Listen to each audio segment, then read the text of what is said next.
Senhor presidente, senhores vereadores, plateia que nos assiste, sejam bem-vindas, bem-vindos aos internautas que estão nos vendo pela internet, à imprensa. Quero agradecer a manifestação de apoio do deputado Serafim Venzon, através do Geraldo Varman. Conversei dias atrás com o prefeito Silvio, com o prefeito Fernando Turi, que Silvio Turi colocou, com o secretário, que eu vou falar depois do Silvio, com o secretário de Saúde, Deodato Rusca, a respeito da questão da quimioterapia. O prefeito me disse, e eu já tinha falado isso mês passado, que estão aguardando, porque é para haver a edição de uma resolução, de uma portaria, enfim, do Ministério da Saúde, e estão esperando que saia nesse mês. Eu estou aguardando esse mês de maio para ver se vai sair alguma coisa nesse sentido. Não havendo, de qualquer forma, eu quero agendar uma reunião com o secretário de Saúde, e fiquei sabendo hoje, pela imprensa aqui, parece que o secretário de Saúde vai ser mudado, parece que não vai... A notícia que eu recebi há pouco ali, que o secretário de Saúde do Estado, o Dr. Dalmo, parece que vai ser do cargo, não estou sabendo de alguma coisa, uma coisa assim. Mas eu quero ver se a gente faz uma reunião, e por isso que eu falei do Silvio, de convidar o deputado Silvio de vir para ir junto com a gente, o deputado Chiodini, o deputado Aguiar, Benzon e todos mais aqueles, se for possível, os 3 prefeitos dos 3 municípios para ir para essa reunião, que seria o primeiro momento oficial, e daí vereadores que puderem ir, para a gente ir numa grande comitiva para falar com o secretário de Estado da Saúde, seja quem for, para aguardar a situação. Eu vou aguardar esse mês de maio agora para ver se vai sair alguma portaria nesse sentido. Se não sair, se sair, vou marcar também. De qualquer forma, vou pedir para marcar uma audiência, e vou pedir o apoio dos deputados estaduais para justamente nos facilitarem, nos franquearem o acesso.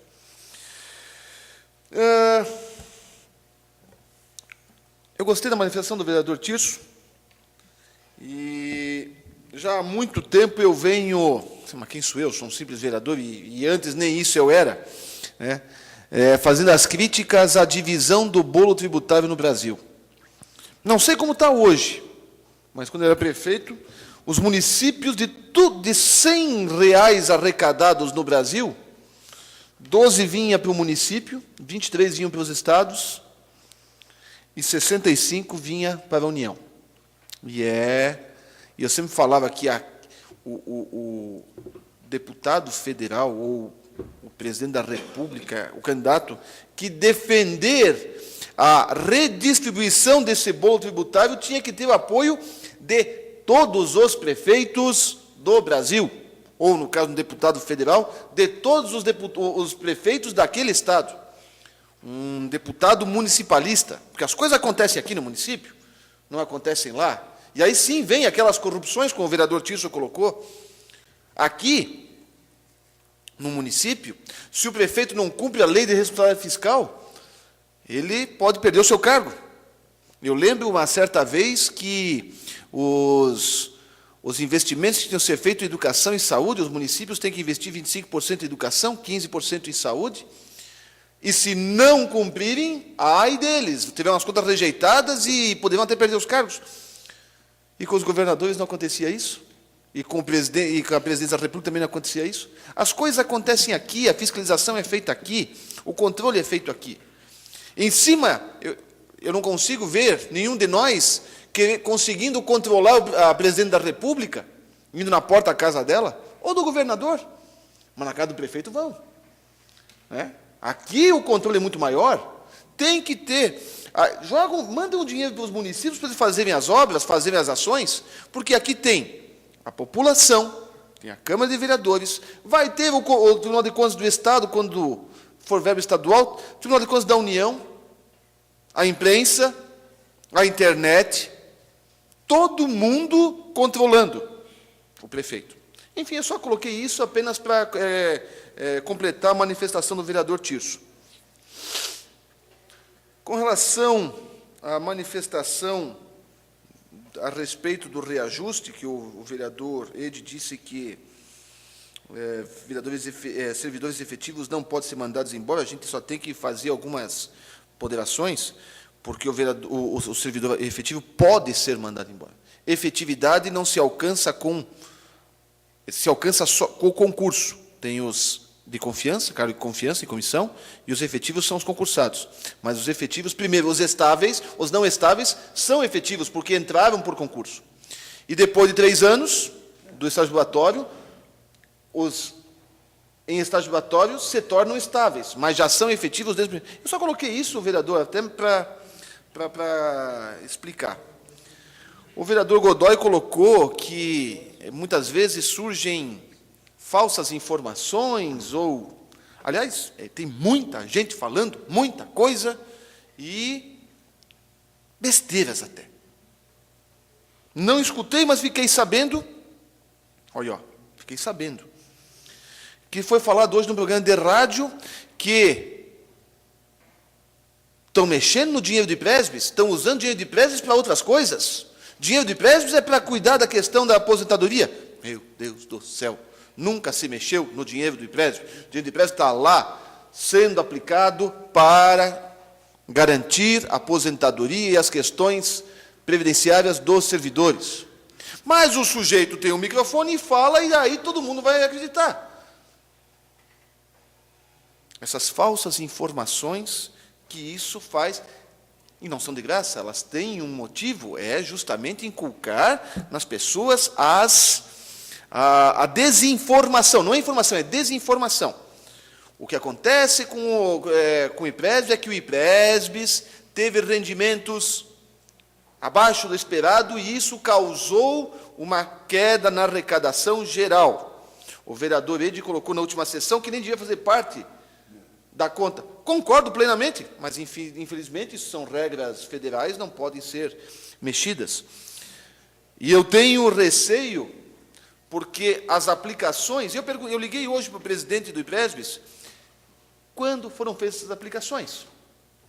E não é apenas a questão de curiosidade mórbida, para que não se diga que foi na atual administração. Foi feito na gestão anterior, foi aprovado pelo Conselho, que é o mesmo Conselho atual, só mudou presidente, não se mexeu um centavo, as aplicações estão lá. O mercado causou essa queda. Conversei com o prefeito, ele disse, os economistas dizem que no ano passado os rendimentos foram além do normal. E esse ano queimaram as gorduras, isso tudo derrubou a nossa receita. E vejam que se usa sempre o cálculo dos últimos 12 meses. Vamos imaginar que o que aconteceu de ruim foi esse ano, 4 meses. Portanto, nós temos 8 meses de bons rendimentos contra 4 de ruins. Mês que vem, vão ser 7 bons, 5 ruins. Depois, 6 bons, 6 ruins. Depois, 5 bons, 7 ruins. Até chegar, se não houver aumento dos rendimentos, daqui a pouco nós vamos ter 12 meses ruins. E aí, sem que se mexa um centavo na folha de pagamento, vamos entrar nos limites prudenciais e até talvez nos limites máximos da folha de pagamento. A Constituição fala o seguinte, no artigo 169, parágrafo 3º. Para os cumprimentos dos limites estabelecidos com base neste artigo, esses limites são os feitos pela Lei de Responsabilidade Fiscal. Durante o prazo fixado na lei complementar referida no caput, a Lei de Responsabilidade Fiscal, a União, os Estados, o Distrito Federal e os municípios adotarão as seguintes providências. 1. E aí vem aquilo que, acho que foi o vereador Tirso que questionou, porque não falava dos encargos de confiança. Está aqui. Redução em pelo menos 20% das despesas com cargos em comissão e funções de confiança. É a primeira providência que vai ter que ser tomada se ultrapassar o limite prudencial. Segundo, exoneração dos servidores não estáveis. É aqueles efetivos concursados que não estão estáveis ainda. Parágrafo 4º. Se as medidas adotadas com base no parágrafo anterior não forem suficientes para assegurar o cumprimento da determinação da lei complementar referida neste artigo, o servidor estável poderá perder o cargo, desde que ato normativo motivado de cada um dos poderes especifique a atividade funcional, o órgão ou unidade administrativa objeto da redução de pessoal. Ou seja, numa pior instância, pode acontecer de cargos estáveis. Né? Pois não, vereador? Só me permite uma parte, só para... Gostaria que o vereador colocasse bem certinho. Por exemplo, a estabilidade do funcionário, depois de 3 anos, ele passa... É esse que eu estou dizendo que não pode mexer, entende? Não, é que o senhor tinha falado do efetivo. O efetivo pode. Tá. Não, e o estável também vai poder. Numa situação muito horrível, mas vai poder. Aí, essa palavra colocada aqui, por exemplo, começa a assustar o funcionário. O que ele falou ali? Né? O que fala ali, vereador? Passou o funcionário... Bem como a exoneração de servidores efetivos e estágio obrigatório. Tanto aqui... E em estágio obrigatório. Primeiro, os cargos de confiança até 20%. Depois, os em estágio probatório, que já são efetivos porque entraram por concurso. E, em terceiro lugar, são os efetivos estáveis. Mas isso não vai acontecer. Só estou colocando o que a lei diz. Não, isso não vai acontecer. Pelo amor de Deus. A Lei de Responsabilidade Fiscal diz o seguinte: se a despesa, artigo 22, parágrafo único, se a despesa total com pessoal exceder 95% do limite, são vedados ao poder ou órgão referido no artigo 20 que houver incorrido no excesso. 1. Concessão de vantagem, aumento, reajuste ou adequação de remuneração a qualquer título, salvo os derivados de sentença judicial ou de determinação legal ou contratual, ressalvada a revisão prevista no inciso 10 do artigo 37. É a revisão anual. 2. Criação de cargo, emprego ou função. 3. Alteração da estrutura de carreira que implica aumento de despesa. 4. Provimento de cargo público, admissão ou contratação de pessoal a qualquer título, ressalvada a reposição decorrente da aposentadoria ou falecimento de servidores nas áreas de educação, saúde e segurança. Contratação de horas extras e tal. Hoje o prefeito publicou um decreto limitando as horas extras. Não alcançada a redução, parágrafo 3º, do artigo 23, não alcançada a redução no prazo estabelecido e enquanto perdurar o excesso, o ente não poderá receber transferências voluntárias, só aquelas de lei, que é FPM e retorno de ICMS, obter garantia direta ou indireta de outro ente, contratar operações de crédito, ressalvadas destinadas ao refinanciamento da dívida, blá, blá, blá, blá, blá. Enfim, a situação é grave, o prefeito está tentando ver, e aí eu discordo do vereador Godoy, porque as conversas têm que existir. Não, eu já vou lhe dar a palavra, vereador Geraldo. As reuniões têm que existir. Se não der uma, tem que existir na segunda. Se não der a segunda, tem que existir na terceira. Em algum momento vai haver. E o prefeito... Primeiro o vereador Geraldo pediu a palavra. O prefeito está sensível à dificuldade. Existem propostas que permitam um aumento da renda dos servidores sem que haja o comprometimento do item folha de pagamento.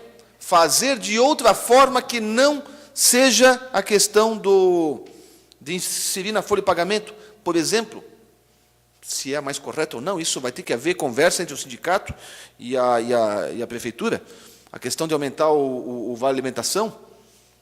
Enfim, neste primeiro momento, eu não estou defendendo isso ou aquilo, só estou dizendo que o prefeito está sensível a essa situação. Portanto, as conversas têm que existir. Hoje eu vi que o STF, não sei se é o STF ou o STJ, vão discutir a questão de o governo federal fazer redução de IPI e de outros tributos federais,